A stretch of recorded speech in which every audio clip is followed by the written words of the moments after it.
atau mana gitu kan. Iya. Saya ingin memperjelas bahwa yang dimaksud dengan kitab Taurat, kitab Zabur, kitab Injil yang disebut oleh Quran, Mm. kata kitab itu sendiri tidak harus berbentuk seperti ini, Ustaz. Kata Oh, kitab, ini yang saya tahu ya. mm. Yang disebut dengan kitab Taurat, Bani Israel diberikan kitab Taurat, itu bisa juga berarti kitab itu artinya juga hukum, Mm. ketetapan, Mm. perintah, aturan dari Allah SWT kepada suatu kaum tertentu. Mm. Jadi kata kitab itu artinya selain daripada wahyu yang ditulis, juga bisa berarti hukum, ketetapan, aturan, perintah yang berasal dari Allah SWT kepada kaum tertentu. Itu arti kitab gitu, Ustaz. Mm. Nah, sekarang kalau begitu, kita harus tahu nih definisi daripada kitab wahyu, kitab Taurat, Zabur, Injil itu apa gitu kan. Mm. Mm. Tadi saya sudah sebutkan Mm. bahwa kitab itu artinya bisa hukum, ketetapan, aturan, perintah. Ya. Jadi yang ada di dalam wahyu-wahyu Mm. yang diturunkan Allah SWT Mm. kepada nabi dan rasulnya untuk Bani Israel pada zaman itu. Iya. Betul Oh, kan, Ustaz, ya? tidak harus berbentuk kitab begitu. Tidak harus berbentuk buku gitu. Oh, buku. Nah, Kayak buku, betul. jadi kalau kita kan juga mengetahuinya kan kalau kita sebut kitab Quran gitu, Ustaz. Ya. Kan sebenarnya berbeda dengan yang kita kenal dengan langsung dengan Al-Quran gitu kan, Ya, sebenarnya bisa mushaf, dibedain. lembaran-lembaran suhuf, ya. Ya, jadi kalau Al-Quran itu adalah wahyu dari Allah SWT, kalamullah yang diturunkan kepada Nabi Muhammad SAW melalui malaikat Jibril alaihissalam. Ya. Tapi kalau kita sebut mushaf Quran, kan Hmm. itu hanya kertasnya, bukunya gitu, Ustaz. Ya, Betul ya? mushafnya. Nah, jadi kalau namanya wahyu itu apa? Wahyu itu kan berarti pesan atau pengetahuan yang diterima oleh Nabi dan Rasulnya, yang masuk ke dalam kolbu Nabi, kemudian diteruskan kepada umatnya, Hmm. itu yang disebut dengan wahyu kan, Ustaz ya? Betul. Ya. Jadi wahyu itu adanya di dalam kolbu Nabi gitu. Hmm. Nah, sekarang ketika nabinya sudah nggak ada, sudah wafat atau mungkin sudah diangkat, terus wahyunya kemana? Gitu. Hmm. Nah, berarti kan wahyunya ngikut beserta nabinya. Serta wafatnya. Ya, pengetahuan itu, wahyu itu yang sudah jadi pengetahuan nabi, itu ikut dengan nabinya ketika nabi itu sudah wafat atau diangkat gitu, Ustaz. Hmm. Jadi, yang disebut dengan kitab Taurat, Zabur, Injil, yang dimaksud oleh Quran, yaitu sekarang sudah tidak ada. Itu sudah ngikut dengan nabinya gitu, Ustaz. Oh, tapi nggak ada yang meriwayatkannya gitu ya? Secara apa ya? Kalau dalam Islam tuh ada mutawatir, periwayatannya disaksikan banyak orang, ada penghafalnya, ada yang Kalau menulisnya, yang gitu ya? kalau yang kitabnya orang Yahudi ini, Ustaz, ini disusun berdasarkan tradisi tulisan gitu jadinya, Ustaz ya. Oke. Bukan apa namanya, bukan ada hadisnya. Oh, ini surat ini diturunkan oleh Di sini, ini, ya. dibacakan oleh ini, didengar banyak orang, mutawatir dan sebagainya. Iya. Nggak begitu. Beda, Ustaz, beda. Beda ya. Nah, sama juga seperti saya akan jelaskan sebentar mengenai kitab-kitab utama di dalam kitabnya orang Kristen, Ustaz ya. Hmm. Di dalam kitabnya orang Kristen ini ada 4 kitab yang disebut dengan Matius, Markus, Lukas, Yohanes ya. Yang baru. Matius, Markus, Lukas, Yohanes ini adalah bisa masuk ke dalam kitabnya orang Kristen itu karena hasil pilihan. Siapa yang memilih? Yang memilih adalah bapak-bapak gereja.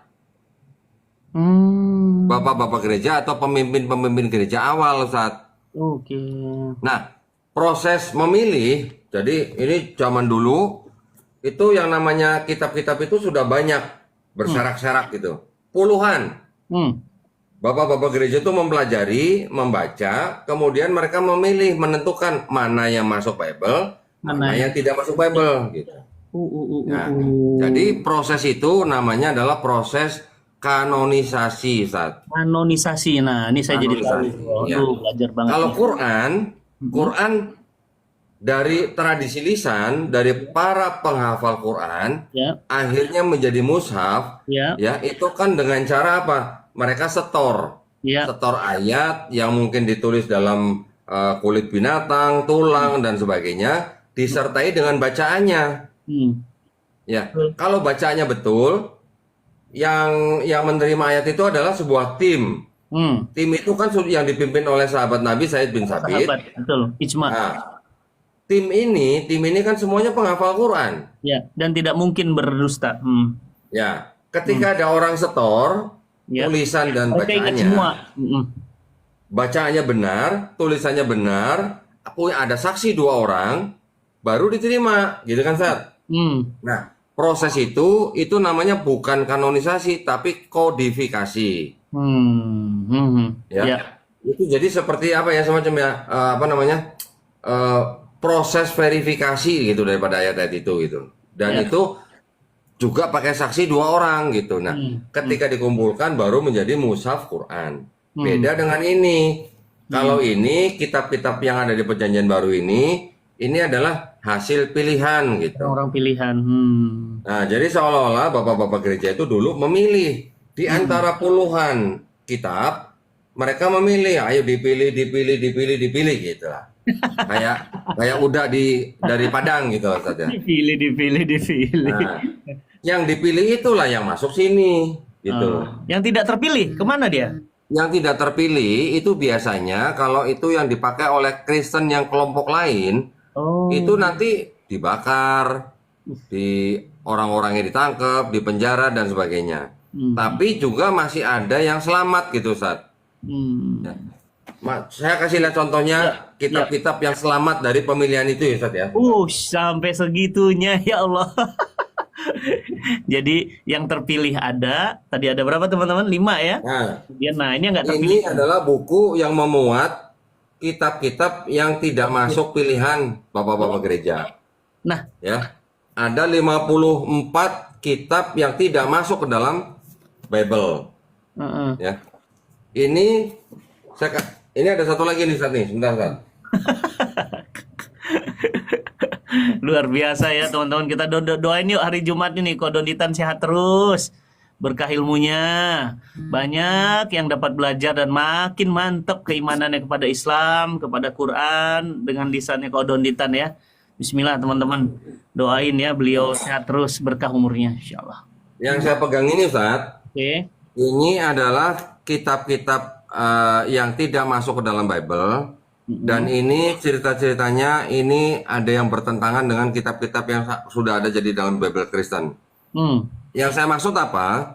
Di dalam kitab-kitab ini, salah satu kitabnya itu adalah kitabnya Kristen yang namanya Kristen Basilidean, Ustaz. Ya.